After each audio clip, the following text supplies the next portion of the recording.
للہ وکفا والصلاة والسلام علی من لا نبی بعدہ وعلی آلہ واصحابہ اجمعین اما بعد اعوذ باللہ من الشیطان الرجیم بسم اللہ الرحمن الرحیم یا ایہا الذین آمنوا لا ترفعوا اصواتکم فوق صوت النبی صدق اللہ العظیم اللہم صلی علی سیدنا و مولانا محمد وعلی آل سیدنا و مولانا محمد وبارک وسلم ثم صلی علیہ۔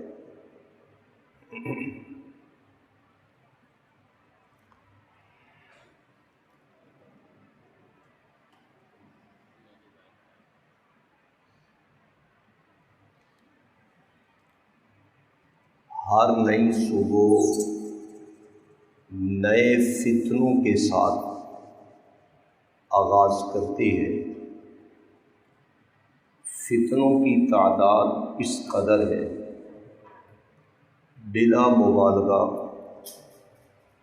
اس حدیث کو سمجھنا آج کے زمانہ میں مشکل نہیں رہا۔ صبح مسلمان شام کافر، شام مسلمان صبح کافر، آپ نے فرمایا تھا۔ اور کچھ فتنوں نے آپ کے زمانہ میں ہی سر اٹھا لیا۔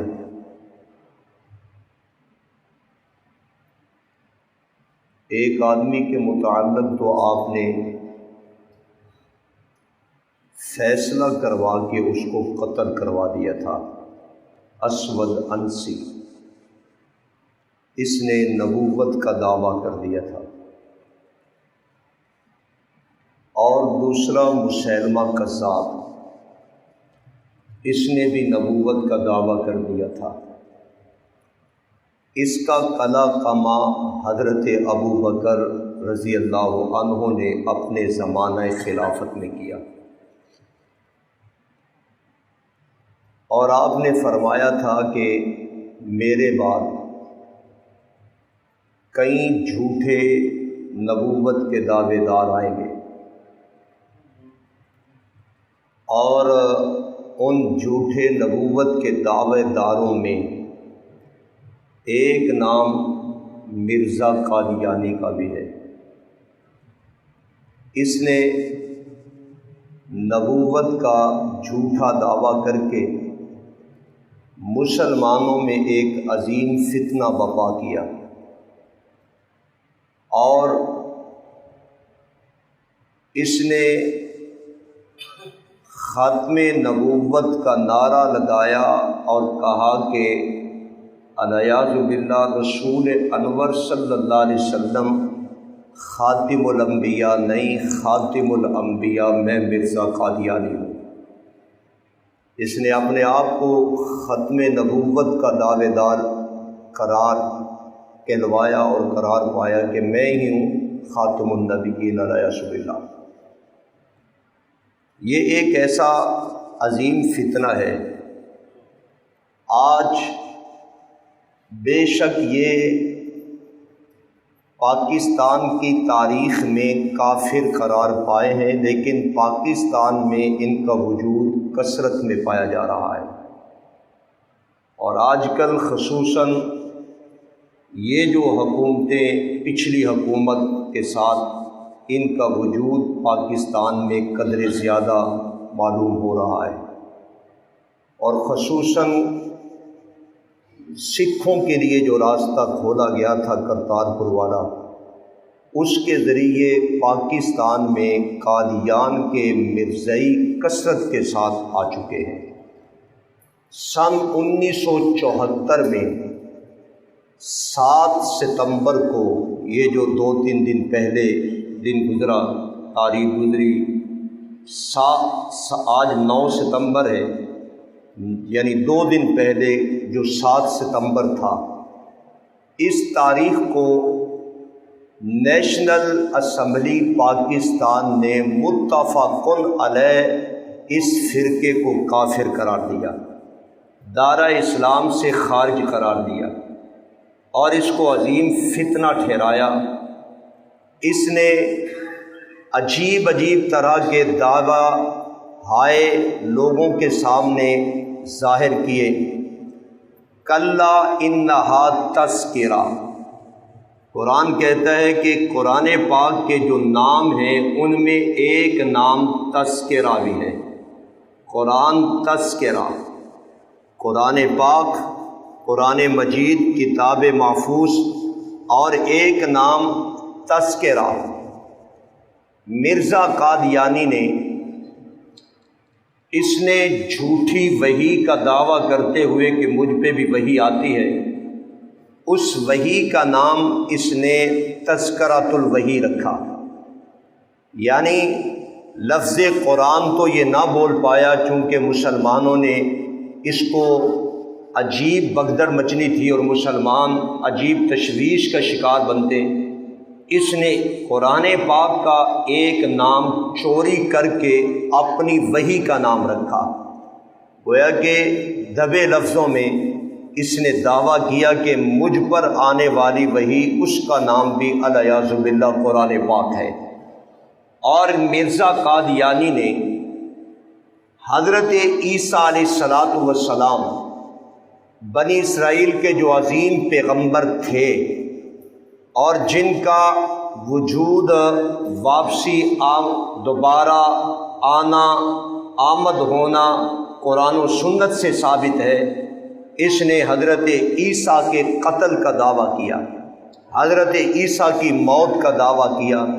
اس نے یہ عقیدہ روشناس کروایا کہ عیسیٰ علیہ السلام دنیا سے چل بسے ہیں اور دوبارہ وہ نہیں آئیں گے۔ جن احادیث میں آمد عیسیٰ کا تذکرہ ہے اس میں الیاذ باللہ وہ کہنے لگا کہ میں ہی مسیح موعود، میری آمد کا تذکرہ ہے، اور اس نے حضرت عیسیٰ علیہ السلام کی آمد کا نہ صرف انکار کیا بلکہ اس نے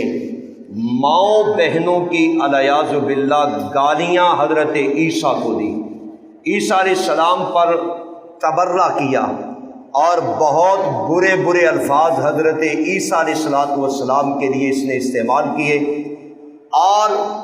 اس نے مزید ظلم یہ کیا، یہ کہنے لگا کہ جتنے بھی انبیاء آج تک آئے ہیں، حضرت آدم سے لے کر امام الانبیاء تک جتنے انبیاء تشریف لائے، کہنے لگا الیاذ باللہ میں سارے نبیوں کا مجموعہ ہوں،